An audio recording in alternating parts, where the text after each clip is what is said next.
Okay, welcome everybody to the Joint Policy Advisory Committee meeting between Transportation, Borders, and Regional Planning. It's Friday, September 19th, 2025. Start time is scheduled at 9 a.m. Could the interpreters please explain how to access our interpretation services to start? Good morning, announcement from interpreter. To use the interpretation feature, please scroll to the bottom of the Zoom screen where the meeting controls are. Click on the interpretation icon, World, and select English as your language. If you're joining through the Zoom mobile app, cell phone, tablet, etc., please press the ellipsis, then interpretation, and then choose your language. Finally, click on Mute Original Audio to not hear the original Spanish logo in the background. Headsets are available for interpretation. If you're in the meeting room, please check out a headset from the receptionist in the lobby. Buenos días, aviso por parte del intérprete. Para hacer uso del servicio de interpretación, favor de desplazarse a la parte inferior de la pantalla de Zoom, donde aparecen los controles. Haga clic en el icono de interpretación globo terráqueo y seleccione Spanish, español.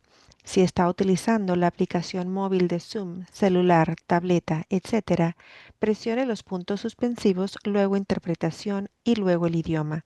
Si no desea escuchar el audio original en inglés en el fondo, por favor seleccione Mute Original Audio, silenciar audio original. Contamos con auriculares disponibles para el servicio de interpretación.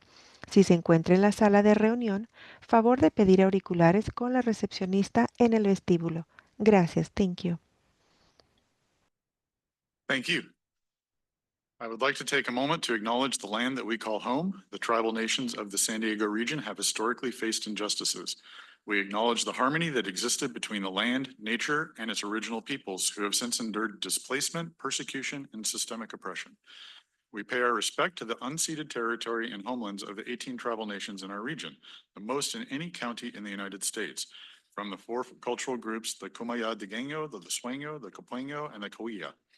This land has nourished, healed, protected, and embraced them for many generations in a relationship of balance and harmony. As members of the SANDAG community, we acknowledge this legacy. We aspire to learn from the indigenous traditional knowledge and experiences in undoing the injustices of the past. Now, please join me for the Pledge of Allegiance. Ready? Begin. I pledge allegiance to the flag of the United States of America and to the republic which stands one nation.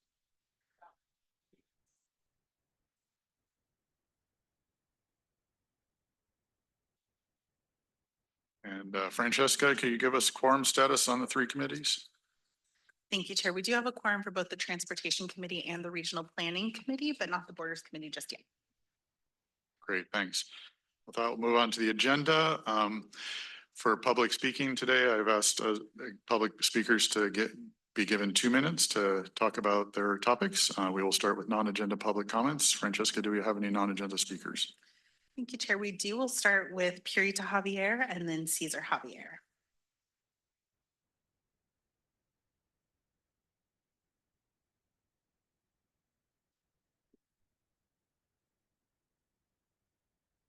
Good morning.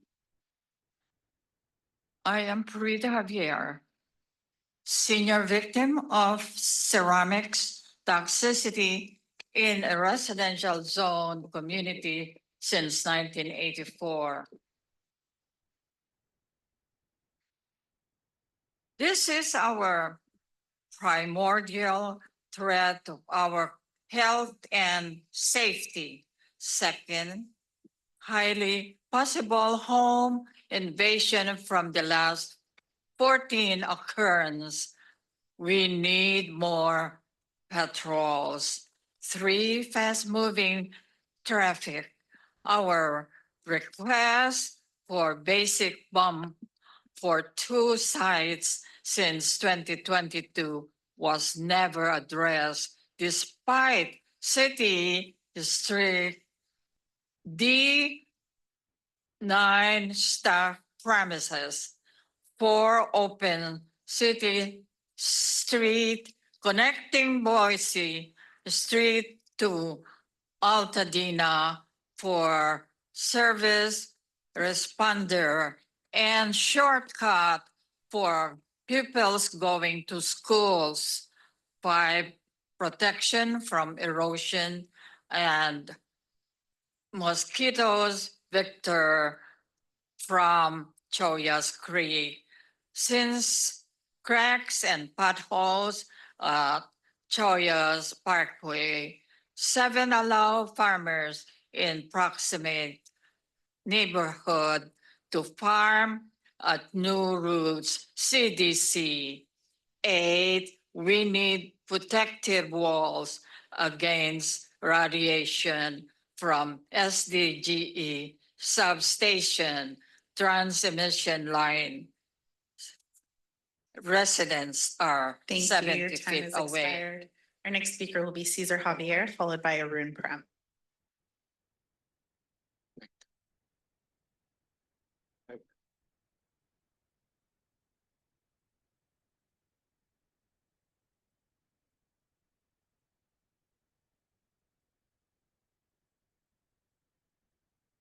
We are here to seek help, SANDAG.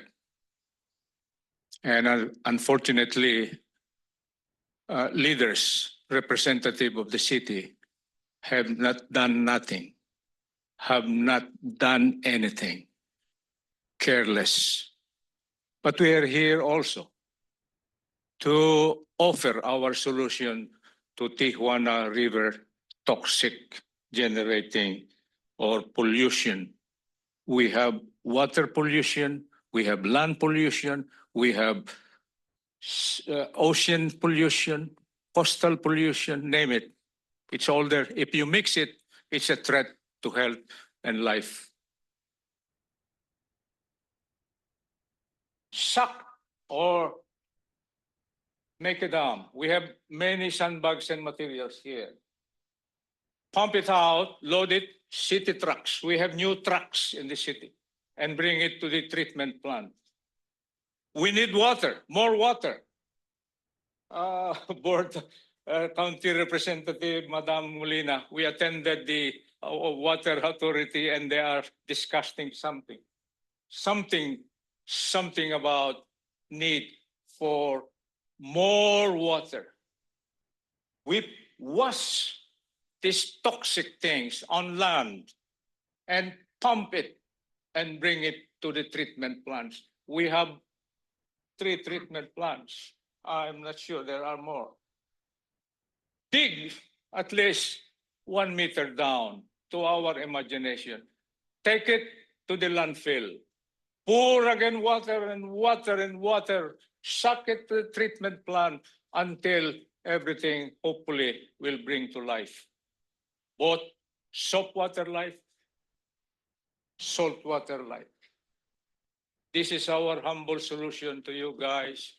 We Thank you. Your respect time you. has expired. We have 3 public commenters remaining. We'll go next to Arun Prem, followed by Jeff Huter.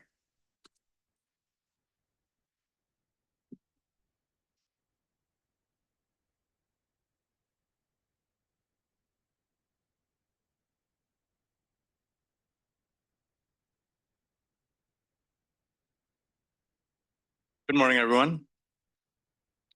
I'm very pleased to share with you some updates regarding fact-related events that are coming up, and would like to invite you all personally to join us for these. On October 30th, we will be inaugurating Access for All Program 2, funded with the second cycle of funding from CPUC that FACT and United Taxi Workers of San Diego were awarded competitively. And we're getting closer to signing that agreement with SANDAG. And I appreciate all of your support with that and invite you to join us for the kickoff event at the Civic Center Plaza on October 30th. It's a Thursday at 9 o'clock in the morning, and we will have media. We will invite media and look forward to all of you joining us. On November 20th, we will showcase 9 vehicles that we procured with Section 5339 funds with support from Caltrans and FDA. These are accessible vehicles and will eventually be shared with vendors and service providers in San Diego County and become part of the infrastructure for accessible transportation in San Diego. Just as a reference, we have 7 vehicles in San Diego in the public realm that are available as taxis, and we have 21,000 in the city of New York. In fact, doing our bit to change that. On December 3rd, we're celebrating FACT's 20th anniversary at the Mingay Museum, and you have received a save the date notice. If you haven't, I apologize, and I'll be happy to follow up with you. And really look forward to having all of you be part of all these celebrations. Thank you. Thank you. Our next speaker will be Jeff Huter, followed by the person on Zoom with the phone number ending in 731. Thank you, board members. I'm sure everybody's aware of the passage of SB 79, and while it's awaiting the governor's signature, I don't think it's too early to start thinking about what that means for San Diego. And I think in particular, there's 2 substantial things that need to be focused on. One is that the applicable areas are just light rail and certain bus conditions. So the definition of light rail in the bill, unfortunately, is extremely vague. They only provide examples, not an actual definition.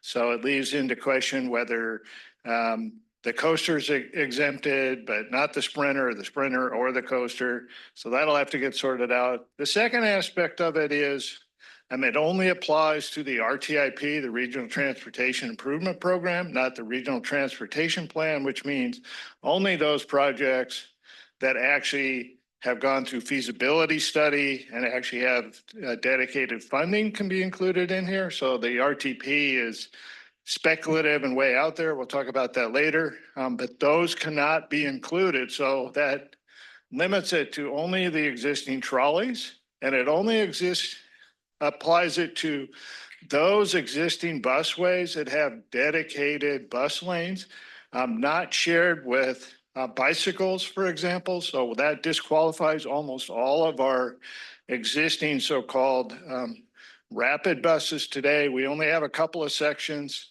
on Park Avenue in Hillcrest and the park that would qualify under the bus qualification. So I think it's really important to get this exactly right and be very specific about what the qualifications are for SB 79. Thank you. Thank you. Our final speaker will be a phone number ending in 731. You can go ahead. Hey there, it's Truth. Thanks for choosing to hold this meeting in a building where us American citizens who choose to be undocumented to both SANDAG and the state are free to enter. Too bad I decided I don't want to see you guys today. Wednesday, September 17th was Constitution Day. The Constitution for the United States of America is the longest standing constitution in the world. It created a completely new type of government with very limited powers. It was based on common law and ancient philosophies, was highly debated, with some states refusing to sign it until the Bill of Rights was included. Here are some highlights. Article 1, Section 9, a regular statement and account of the receipts and expenditures of all public money shall be published from time to time. SANDAG has spelled this one and has allowed MTS and NCTD to go bankrupt with our tax dollars. Article 1, Section 10, no state shall make anything but gold and silver coin a tender in payment of debts. As in paper, credit cards, or SANDAG debt bonds are not lawful tender. My favorite is Article 4, Section 4. The United States shall guarantee to every state in this union a republican form of government, as in not a democracy and not a political party. At the Constitutional Convention, Alexander Hamilton said, "We are now forming a republican government. Real liberty is neither found in despotism or the extremes of democracy, but in moderate government." And Benjamin Franklin's famous line was, "A republic if you can keep it." We the people need to know, honor, and defend this republic and its constitution, and thereby ensure the creator endowed rights of every individual citizen. So that's why I question, why does SANDAG overinvest in unused forms of transportation like Zito's geeky bike lanes? In 2024, SANDAG built 283 miles in multi-use paths, bike lanes, bike routes, separated bikeways, and bike boulevards, including a 3-mile bike lane that cost $28 million a mile and a 1-mile bike lane that cost $16 million a mile. That's at least $383 million of our tax dollars wasted on something to benefit the rich 1% who pay no tolls or taxes for their SANDAG endorsed fund. No taxation without representation. See, nothing's changed. Thank you. That concludes the public comments. Thank you. Mario, do we have an agency update? Yeah, thank you. Nice seeing all of you. Again, here, I hope your summer was a great one here. Today, we're really looking forward on having our discussion on the regional plan, the draft one, some of the changes that have occurred based on comments that we have received. So this is a good, this is the forum where a lot of the comments were taken and we injected them or we plugged them into the draft plan. So the team will be bringing that up. Some brief notices here. The SANDAG team received the TDM Excellence Award for an MPO by the Association for Commuter and Transportation. This is the nationwide association that oversees this program. It's a great recognition. It's a testament to what our employees are doing to move this program forward. In that same token of promoting transit and moving into trying to help the different businesses and bring their employees to work. We had the Diamond Awards this last week, and it was pretty cool. We celebrated all the accomplishment of the employer commuter program with this awards, and 135 employees were recognized. And it ranges from private industry, cities, the Navy. It's all across, and it's a pretty cool program. And we were really happy to host them for the first time here in West. So that was also a first and a very nice item. Another information item, the California DMV is discontinuing the Clean Air Vehicle Decal program starting Wednesday, October 1st. Solo drivers in Clean Airs will no longer be able to access HOV lanes for free. So we really encourage those who were driving the I-15 to check out our fast track program if they wish to still be driving solo the I-15 HOV lanes.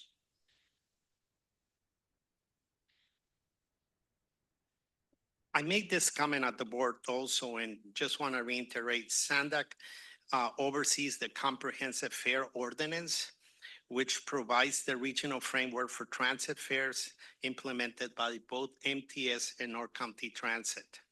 In the spring, MTS asked SANDAG to start the fare study to look at ways to increase revenues and slow their fiscal cliff. Currently, we're working on this study with MTS and North County Transit District, and we will bring to the Transportation Committee in October any updates that we have.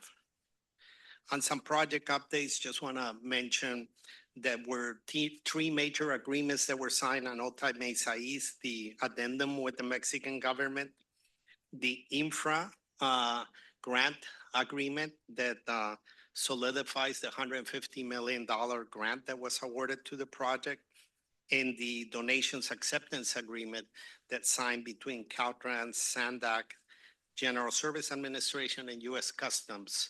And that sets the framework of how the port will be donated to the federal government once it's built.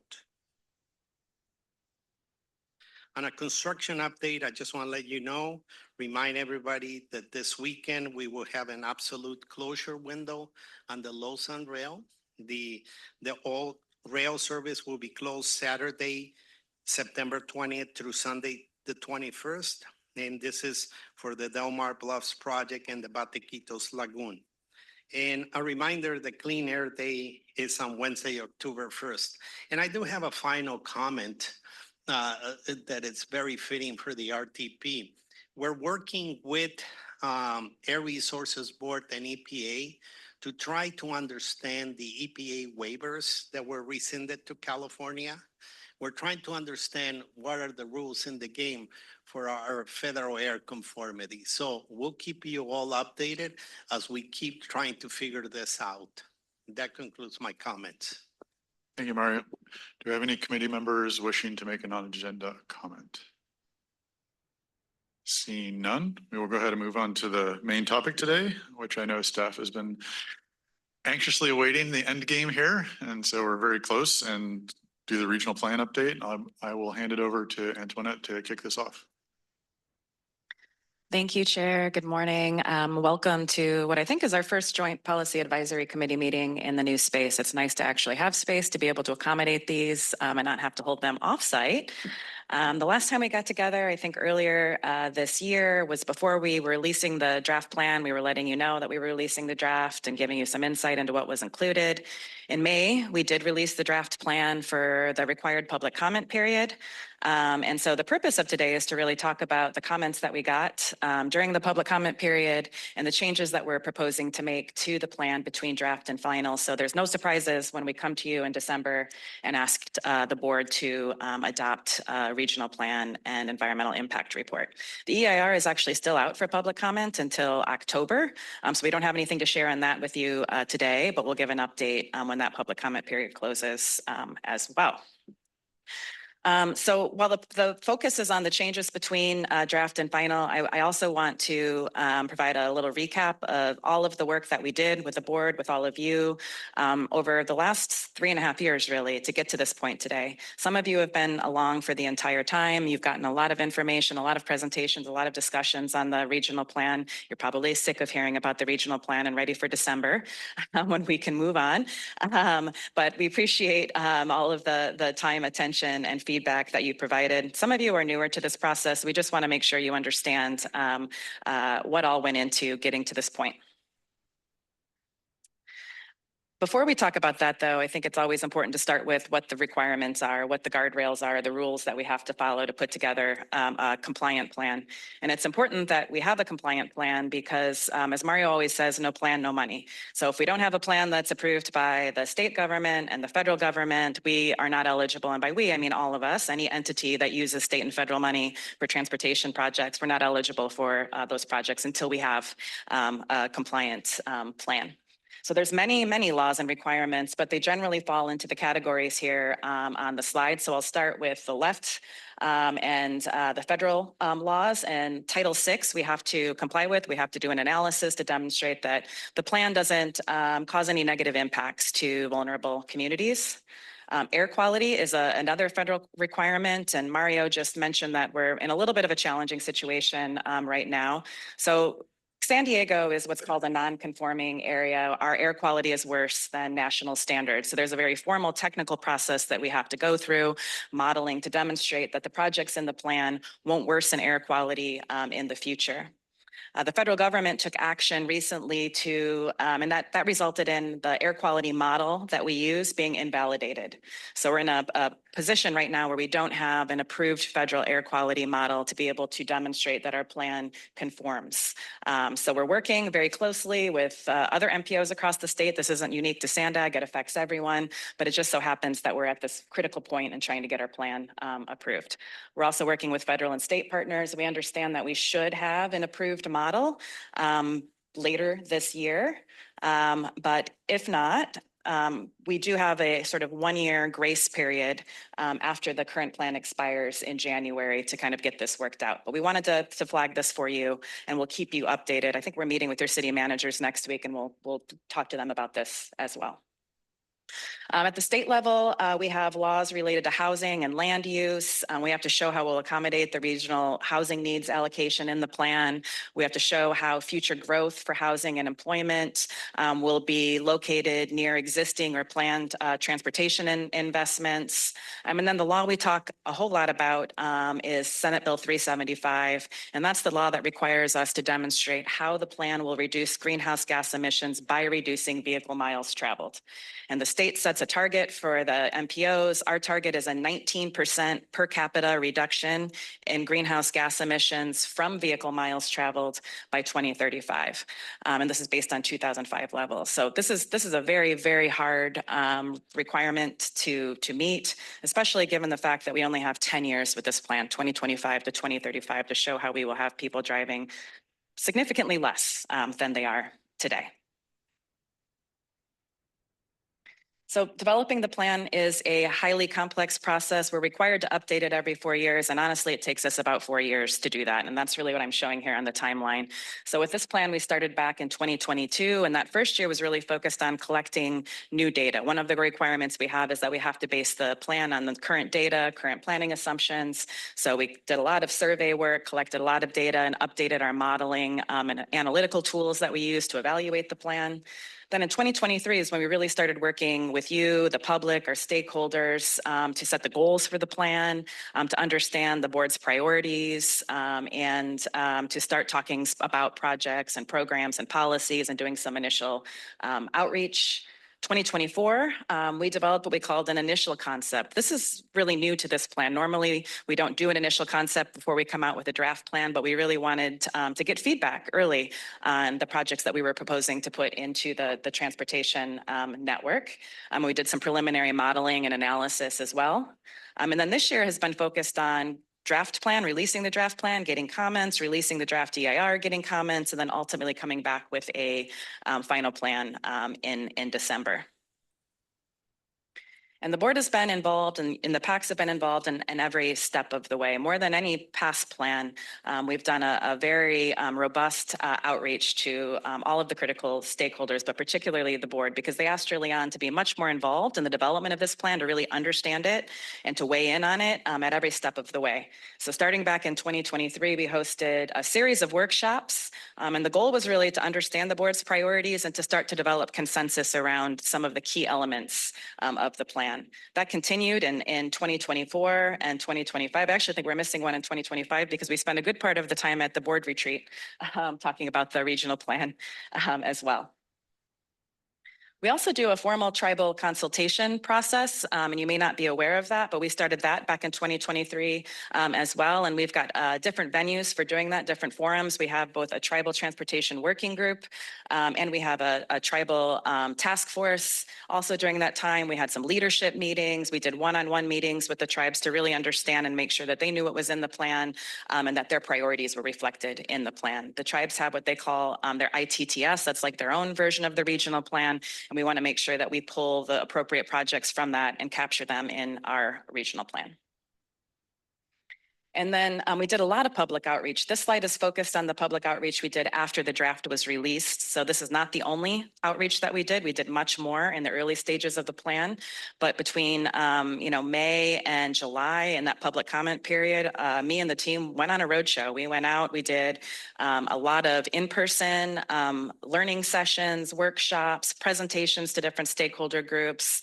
Many of those were in person, but we also did virtual for those who weren't able to attend things in person. We partnered with our community-based organizations to host community events and help us get the word out. The Transportation Committee had a public hearing on July 18th. And then, of course, we sent out a lot of different notifications to really get the word out about the plan. And that resulted in quite a few public comments. We got over 1,300 comments. The majority of those came in through our online forum. 3% came in through those learning sessions that we conducted. 3% came in via email, and then the remaining, I think 4% was either at the public hearing, phone calls that we got, or actual hard copy letters that were mailed into us. And as you can imagine, it takes a long time to read all of those comments and categorize them and respond to them. We're still in that response period, but the team was able to go through all of them and kind of categorize them so that today we could share with you kind of the themes that we heard through that outreach. And similar to last plans, we heard the most. 47% of the comments that came in were on transit, a desire to see faster, more frequent, more reliable transit, to have more amenities for transit, youth opportunity pass, extending that and keeping the youth opportunity pass, and providing more transit to our rural communities. And I'm happy to say that the plan does that. This plan has more transit than past plans. It has more fast, more frequent transit than the past plans. The YOP is secure throughout the life of the plan, and we've really enhanced the transit service in our rural communities. Bikeways and walkways, we heard the second most popular comment. 24% of the comments were about that, about people wanting safe, active transportation infrastructure in their neighborhoods. But we also heard support and concerns for how bikeways are designed. Highway and roadway was the third most popular category of comments that we got. 19% of the comments that came in were about our roadways. There were comments about addressing congestion, and making sure that safety was our top priority. There were also concerns over roadway expansions. There's some communities that really don't want to see roadway expansions due to environmental impacts and air quality. Housing and land use was the next category. About 12% of comments that came in were related to housing and land use and having more housing near transit, but also concerns over state legislation around housing and the lack of local control around where housing is developed and how it's developed. Next category was climate and greenhouse gas emissions. About 9% of the comments were there, and people just supporting projects that reduce greenhouse gas emissions and climate impacts. And then last but not least were comments related to Title VI and just ensuring that we are addressing the needs of disadvantaged communities. We also received some comments from our member agencies, the operators of transportation as well. And so that has resulted in some pretty minor changes to the regional plan. So we heard from the City of Coronado and the Navy concerns about the proposed managed lane on the Coronado Bridge and maybe operational issues that could present or issues for access to the base. And that we were asked to remove that, which we are doing between the draft and the final.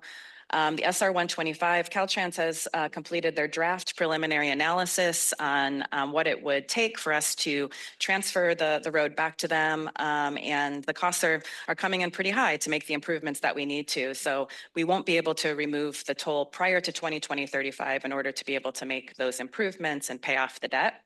There were other minor freeway network changes, nothing major, just for example, the I-5 HOV lane didn't go quite far enough north, so we adjusted that. There were some operational improvements on the I-8 that weren't quite in the right location, so we adjusted that. We also made some changes based on planning that's been done over the last year and new information about projects, new cost estimates, new timing schedules. So the airport transit connection is one of those. The rail connection to the airport was moved out past 2035. There won't be revenues or time really to be able to do that rail connection. But we did include near-term bus enhancements and shuttle service enhancements from both Old Town and downtown to the airport. The U.S.-Mexico border transit connection was moved to the unconstrained network due to the cost of that project, the uncertainty, and the inability to be able to construct that project by 2050. This does not impact the San Ysidro Mobility Hub or any of the Blue Line improvements. Those are intact and no changes to those in the plan.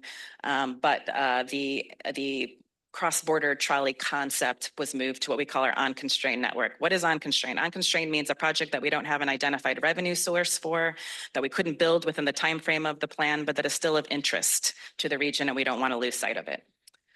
And then we made just minor updates to various transit routes based on input from the operators. In terms of costs and revenues, when we make these project changes, we also have to adjust the costs to align with the projects in the plan. We did that, and then that allowed us to reduce the sales tax. So the draft plan had 2 half-cent sales taxes in it, and we were able to reduce that to a single 3/4 cent regional sales tax, which is something that came up at a prior joint PAC meeting, and we said we would try to make that happen, and we were able to do that.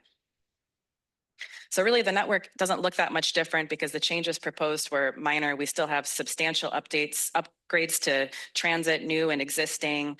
That is supported by 36 flexible fleet or neighborhood shuttle service areas, something that's been very popular and that you've asked us and your staff have asked us to include in the plan. We still have the complete network of managed lanes, consistent with Caltrans plans for the highway system, safety and operational improvements in all of our rural corridors, and an active transportation network that is reflective of all of your active transportation plans. So we worked with all your staff to make sure that we captured your projects in the plan. You don't see those lines on this map though, because that would be far too many lines on the map. And then in terms of the tribal projects, we have a map here that shows the projects from the tribal ITTS that are in the regional plan. So that again includes safety and operational improvements, shoulder widening, intersection improvements, curve straightening, interchange, I-8 Willows Road interchange improvements. So more projects than previous plans for our rural communities and for our tribes. And then no changes to the land use pattern, but I just wanted to remind you all that the land use pattern in the regional plan is consistent with your land use plans. And that's a good thing. That's something you asked us to do, and we were able to do that. 80% of the future residential employment growth is in areas with existing or future transportation options. So we're able to meet our sustainable community strategy requirements that the state sets. Very early on in development of the plan, we worked with the working groups, you, the board, to set goals for the plan and performance measures. And this slide captures the goal categories. It was related to having convenient and equitable, healthy, safe communities and transportation system.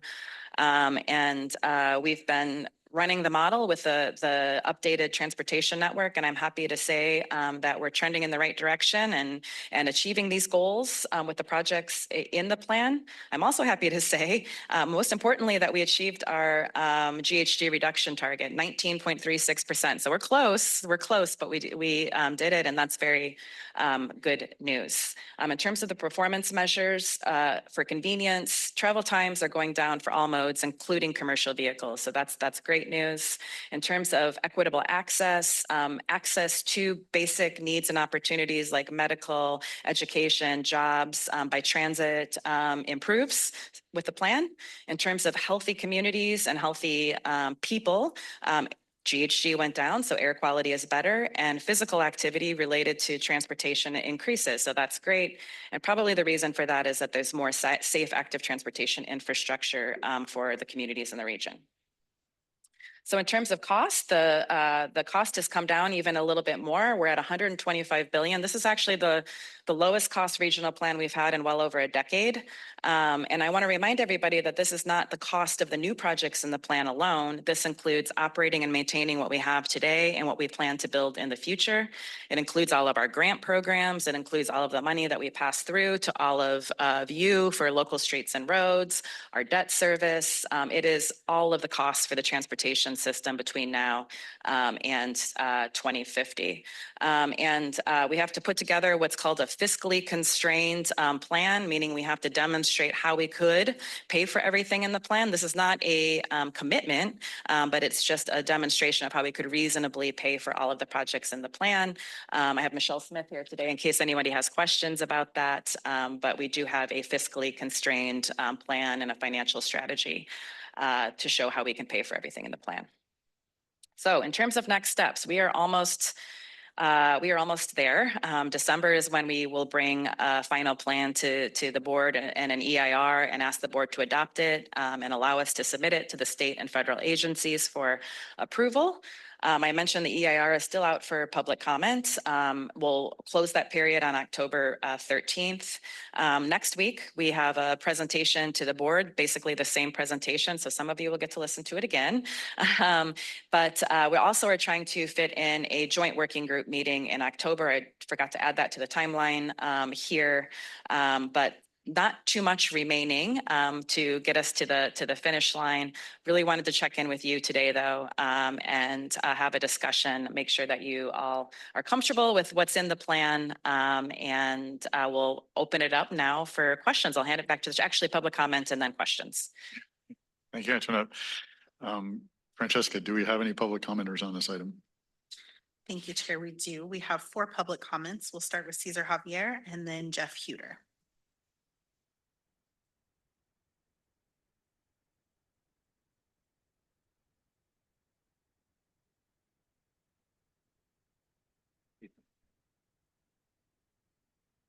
Thank you, SANDAG.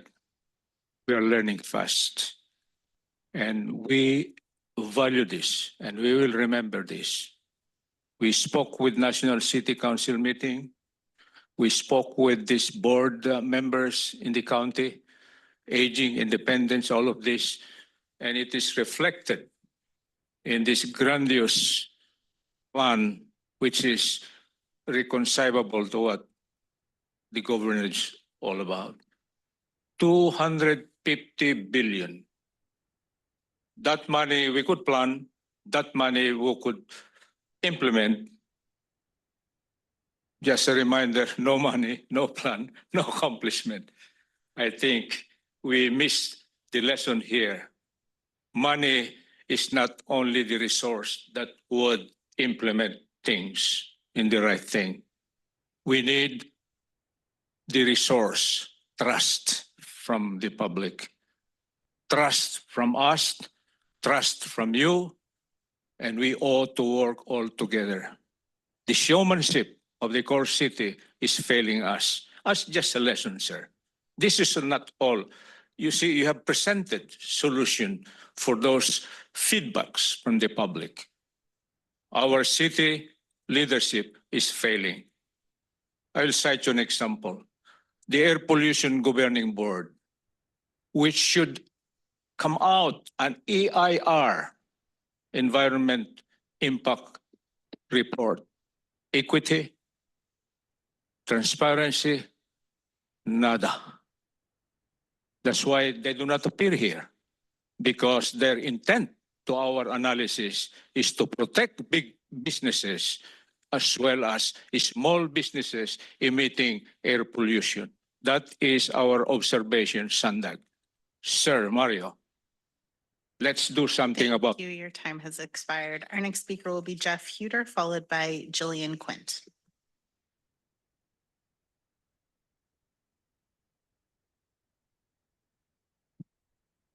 Thank you, board members. So we submitted extensive comments to the EIR, so I won't go over those, obviously.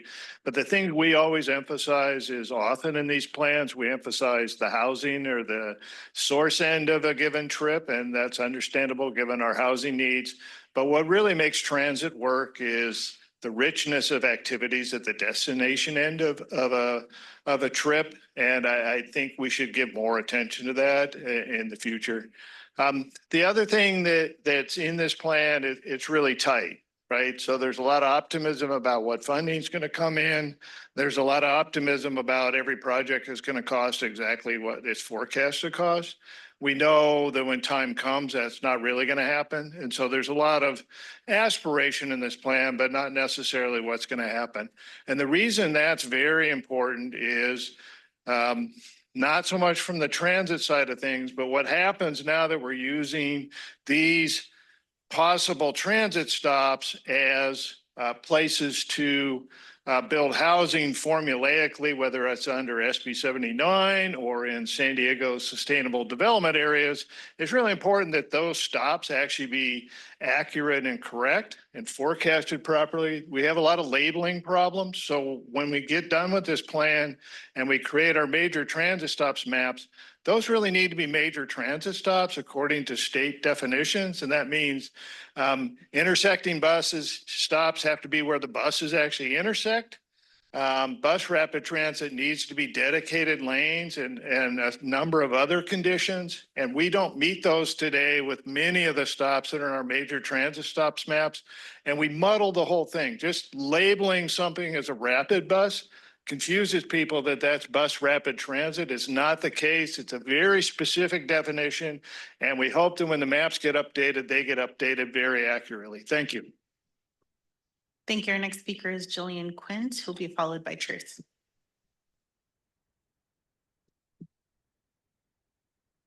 Thank you, Antoinette, for your team's work and to the Transportation Committee for moving the regional plan to this point. I'm speaking on behalf of the San Diego River Park Foundation and a river trail community of over 60,000 active supporters. Our organization has a long history of working to create a connected river park system, and we support the regional plan's vision for a more sustainable and connected region. We specifically want to express our strong support and urge the prioritization of the West Valley Crossing pedestrian and bikeway bridge, which is a vital component of the San Diego River Trail and is recognized under the group project listing SAN 196. This critical project is essential for closing a major gap in the trail. It will provide a safe, non-vehicular crossing that enhances connectivity, promotes active transportation, and significantly improves the quality of life for our community. The San Diego River Trail is a regional asset along a nature corridor that runs through the heart of this city. The trail from Dog Beach, The river mouth currently ends at the city's Sefton Park, creating a critical and unsafe gap at Hotel Circle Plaza. We request your support for our project, the West Valley Crossing, along the San Diego River Trail and Bikeway, and prioritization for future funding within the final 2025 regional plan to ensure its successful implementation. Thank you again. Thank you. Our final speaker will be Truth. You can go ahead. Hey there. With only 3% of survey responses coming from the learning sessions, was that a good way to spend our tax dollars? 1,332 comments of a 3.3 million population equates to 0.0004% input for this unrepresentative plan.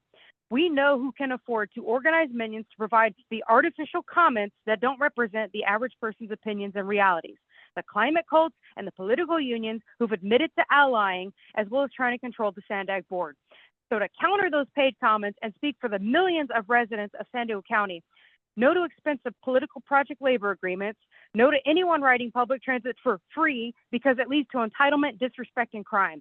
No to expensive and dangerous bike lanes, roundabouts, and traffic circles. No to GHG or VMT tracking control of an individual's right to travel. No to paying for new, expensive, and underutilized transit options to the airport when they should pay for it. No to all HOV and managed toll lanes anywhere. No to hundreds more bus routes when MTS and NCTD can't afford what they have now. No to more polluting cars from Mexico. No to any projects for polluting Mexico. No to all SANDAG, MTS, and NCTD taxes. No to wasting over $125 billion on a plan nobody knows about. Yes to evacuation routes. Yes to highway straightening, safety dividers, and road expansions for dangerous, neglected highways like the 67. Yes to downsizing buses with low ridership. Yes to lower car prices. Yes to lower gas prices. Yes to banning all fire-prone, toxic lithium-based infrastructure and devices. Yes to one security officer on every trolley and coaster car and at every station. Yes to converting unused bike lanes into motorcycle lanes so those who actually pay taxes for the roads may find safety. Yes to forcing negligent cities like San Diego to finally fix their broken streets and sidewalks. Yes to lighted crosswalks for pedestrian safety. Yes to reconfiguring highway design to reduce congestion choke points. See, SANDAG's political awards are meaningless to the opinions and realities of the 99%. No, thank you to your unrepresentative union plan. That concludes the public comments. Thank you. And thanks to staff for the presentation and reviewing everything that's come and changes before. I would like to say just that for me, having gone through the previous exercise with the original, I believe, 2019 plan that turned into the 2021 plan, the amount of board engagement and the amount of just effort that was taken to help inform the process was a very, very refreshing change as opposed to what had happened in the previous cycle, and I greatly appreciate that. I also like the fact that you made an effort to help inform and educate board members around how the pain points that you have in making the trade-offs. And I found that very interesting, useful exercise when we went through that as well. So long process, happy we're getting too close to the close here, but I just wanted to make sure that that was recognized, that we definitely did a lot more work, as you pointed out. But I can say as a member of the board, just comparing the two processes, this was a lot more involved and much more informed. So hopefully the result of that will be seen as we go through the end of the process. With that, any other committee members have any comments, questions, or things they wish to say? Mayor Sanchez. Thank you. I did want to have a little bit of input here. As to climate action plans and having climate goals, I wanted to report that for the city of Oceanside, we are having a difficult time with reaching those goals, partly because of density bonus projects, because one of the things that we require under our climate action plan is to require solar and also encourage electrification. And because of density bonus, because they are allowed to unlimited waivers, we are not being able to require solar. And that is something that is probably impacting the entire region with respect to density bonus. With respect to SB 79, Oceanside, and this is probably true for most of other cities, is a lot of cities, I'll say a lot of cities, is a commuter town, and improvements to transit has always been a high priority. However, the current amendments to SB 79 represent disincentives to improving transit, because right now we don't qualify for Tier 2. But if we improve transit, we could get into Tier 2, which then would qualify our single-family residential neighborhoods to 7 to 9 stories of buildings that do not necessarily need to include affordable housing, resulting in building inequitable communities, and as well as because of these unlimited waivers. And finally, I wanted to clarify that we do have a private organization called Oceanside Bike and Pedestrian Committee. It is not a city committee and does not reflect positions of the city staff or the city council. Their comments and or positions have never been brought before the council for review and or adoption, including the 25 years I've been on the council. They are purely a private organization, not appointed or reviewed by council. The council will be starting up on a bike and pedestrian plan soon, and that will include safe bike lanes, and especially with respect to safe routes to school and to parks. So I just want to make sure that that's clear, because I know some people the impression is that it is a city committee. And therefore people are appointed to it, and they have regular reporting to the city council for adoption or something, and that has never been true. Thank you. Thank you. Any other comments or questions? Okay, yeah, Anne, go ahead. Thank you. I also wanted to thank the SANDAG team for working so collaboratively with the Caltrans team in developing the regional plan, and certainly working closely with us on planning out what that highway network would look like, and done in such a way that's sustainable. It meets our state climate goals and our operational needs, specifically as we are working through what does that managed lanes network look like for our region, and also placing priority and focus on our rural highway corridors. So thank you. Thank you, Director Fox. Chair Downey. I just wanted to thank the staff. We had talked before Coronado put in our comments that we believed that making the changes we wanted would not affect the plan and what we need to accomplish. And one of the things that I appreciate is the transparency that once the comments came in, staff reran the models just to back that up so that it doesn't change our ability to meet the state's requirements. So thank you. And I thank you for letting the public understand the model was rerun so that we know those numbers are still good. Thank you. Mayor Ehlers.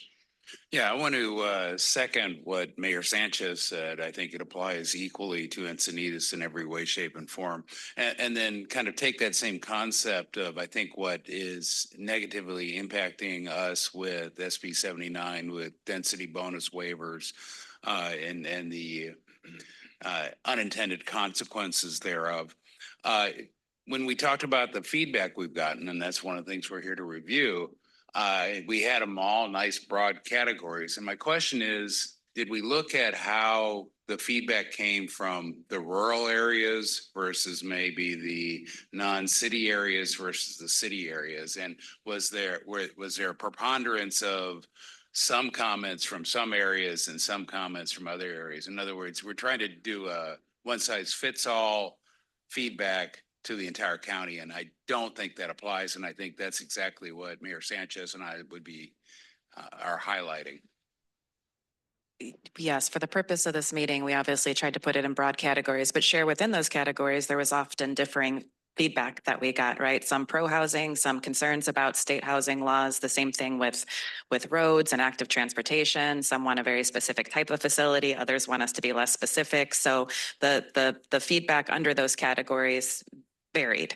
And we don't ask people to disclose where they're from when they're providing public input, whether they're rural or urban residents, but we certainly believe we got more feedback from our rural communities this time because there was more feedback about the desire to see certain types of improvements in rural communities. We did do more targeted outreach to unincorporated areas. I went to some of the county community planning groups. We did a specific workshop online for rural communities since it's very difficult to bring everybody to one location. So there was a more targeted outreach effort and more inclusive, I think, process there for getting rural feedback. So are we making any modifications to the regional transportation plan to adapt differently to different areas? Or are we applying the plan as a one size fits all? Oddly enough, you mentioned the rural planning groups. I actually had a rural planning group reach out to me because they know what we've been going through in our town.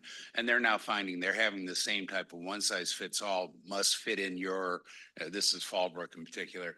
You have to take these tall, large buildings, even though your planning has never taken that into account. And, I could certainly empathize with them, as I'm sure other mayors can't hear too. So the housing components of the regional plan are consistent with all of your housing elements. They're no different than that. I showed you the land use pattern for the plan, and that's identical to your land use plans.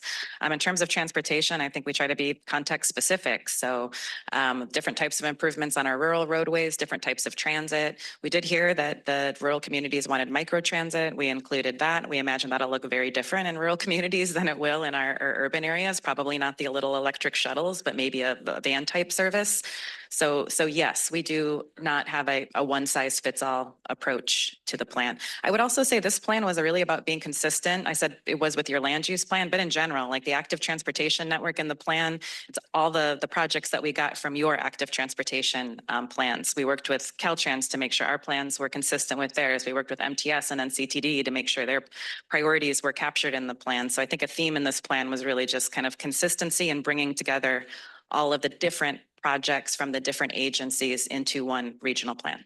Okay. Mayor, you. also, we try to maximize the existing network. And that's a good example that there's not one single solution. A good example is the Blue Line. We're looking into grade steps at the Blue Line. It carries more than 20 million people a year, that line, versus looking on the 78 corridor and looking at the managed lanes there. So we have been looking at different alternatives.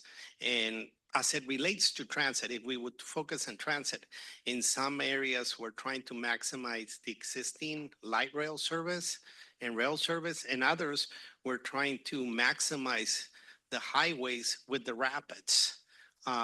So we're looking at different alternatives and trying to also see how we better use the existing network and increase the capacity on those existing networks. And not forgetting about the rural communities and the connectivity that we need to supply in those areas. So it is a salad bowl of strategies based on what we have in each section of the region.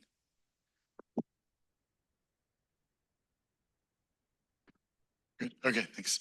Any other? Yes, go ahead, Ms. Weissman. Thank you.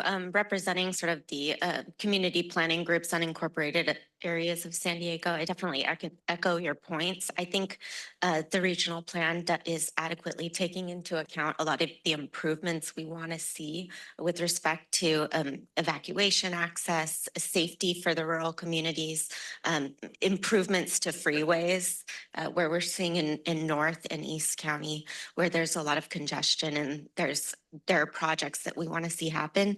I think my biggest concern is not so much with the regional plan as it is with implementing the regional plan. So how we actually prioritize funding for projects that meet sort of the aspirational goals and making sure that the rural and unincorporated areas are adequately prioritized in relation to the urban areas. Thank you. Yeah, go ahead, Sean. Thank you, Chair.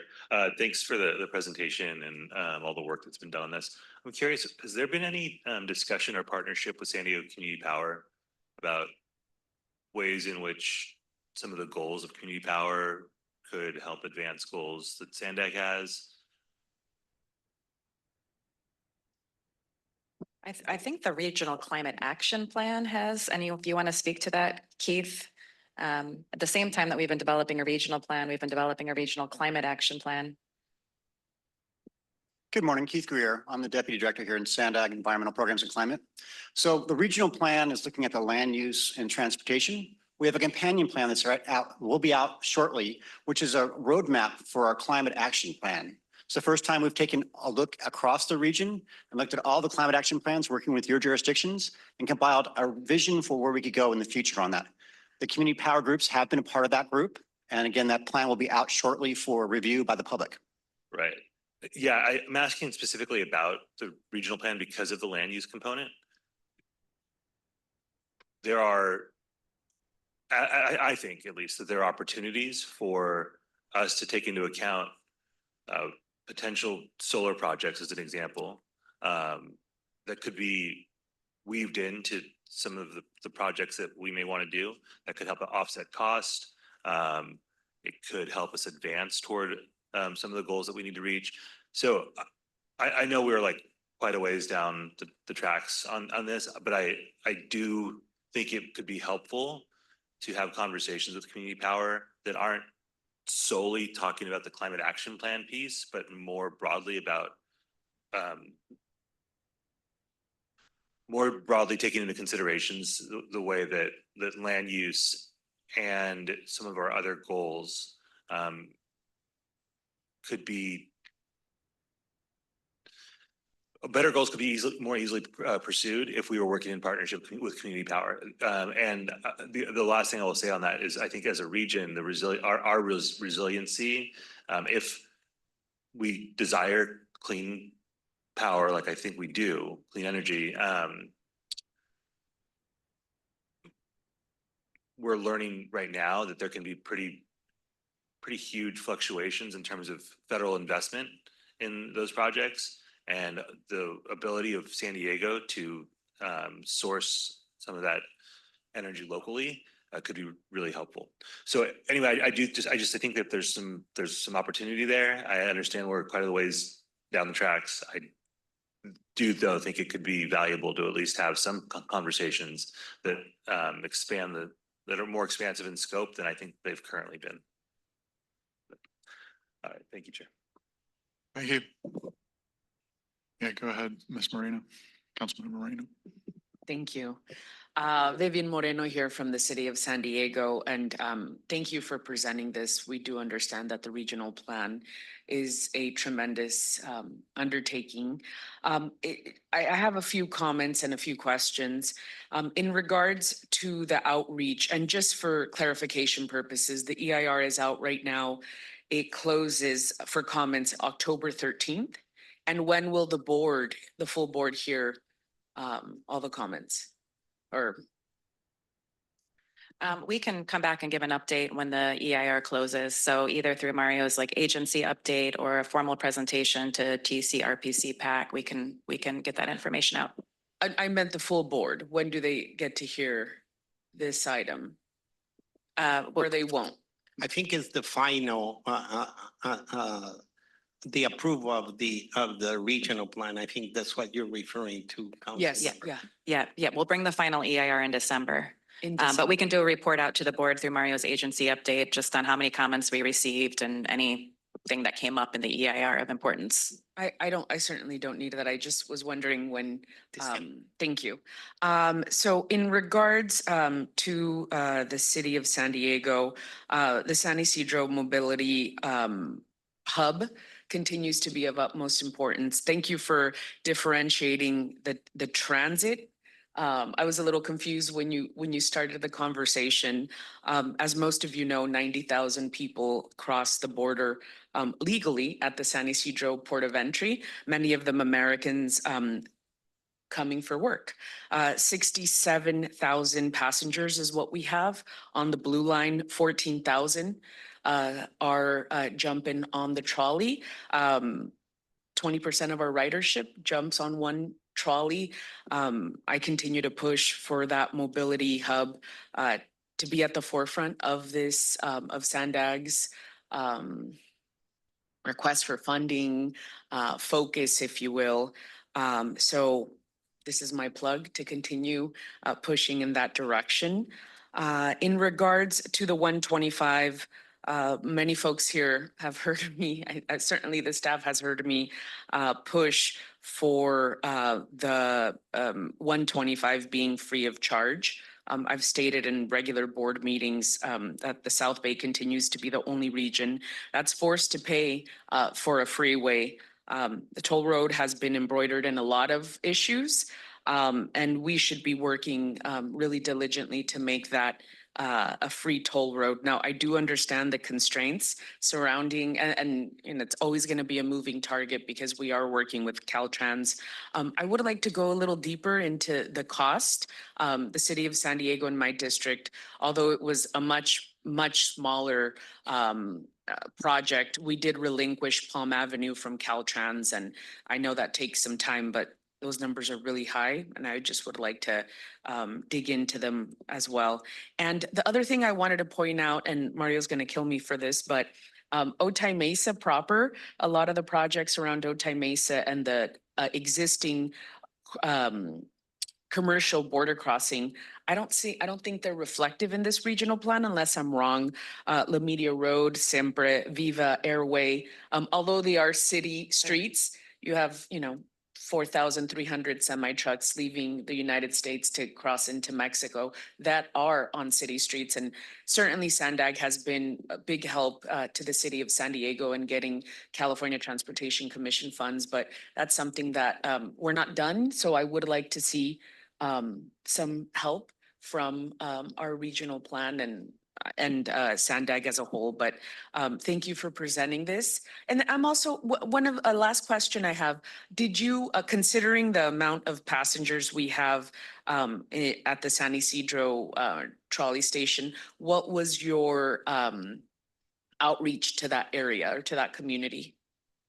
So we have our community-based network. You actually used to chair our social equity working group. So we do have a community-based organization that represents San Isidro, helped us a lot. We did a specific event in South Bay. So we heard a lot from the South Bay community, in particular about San Isidro.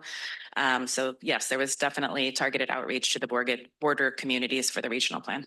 Wonderful. If I can get the numbers offline as to how many folks in that region, particularly in San Isidro, as I said, the San Isidro station is one of the most important stations in our whole network. So I would like to see the actual responses from the 92173 area.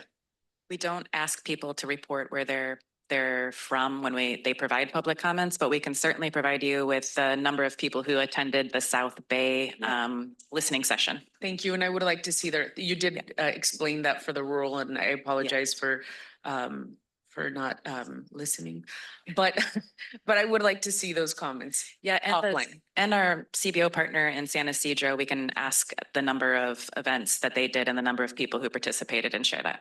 I'd like to hear that, but congratulations, you guys.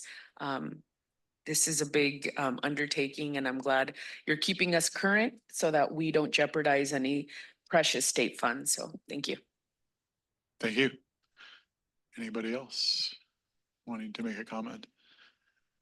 Seeing nobody else up, I will just, because I just have to, it's part of my nature, make a comment just since in response to some of the public speaker comments around the bike lanes. I just think that as Mario has mentioned before, even I think one of the challenges with bike lanes is that when we're doing bicycle facilities, that organizations find that it's a way to fix a lot of other things that are wrong with the roads as well. And all of that money gets globbed into, oh, we're putting in a bicycle facility. So going forward, if there's a way to address that and identify separately how much the bicycle part's costing versus the rest of it, that might be useful to help clarify on that. And then also, I just, as an advocate for building these types of facilities, I would state that if we go back over the last 50 years and total up all the investment that has gone into roads versus all the investment that's gone into bicycle facilities, I would strongly suggest that bicycle facilities are way underinvested as a percentage of the users of our facilities at this point in time when we look at total investment. And then I think the last very useful comment in response was that We do pay taxes because of a lot of these facilities are funded through our sales tax program. And, you know, bike people need to have a lot of cool gear. And so they pay a decent amount of sales taxes. So I just think it's worth making sure we're all straight on that too. But just Speaking from experience. speaking from experience. Anyway, so thanks everybody for attending. I think that is bringing the meeting to a close. And again, once again, thanks to staff for getting us through this process so far. It seems like, again, just having gone through this before, people obviously feel way more included in this process at this point. So congratulations on that, and looking forward to a good closeout of the regional plan this time. With that, we're adjourned. The next transportation committee is scheduled for Friday, October 17th. Next regional planning committee is scheduled for Friday, October 3rd. And the next borders committee is scheduled for Friday, September 26th. Have a good weekend, everybody. Transportation.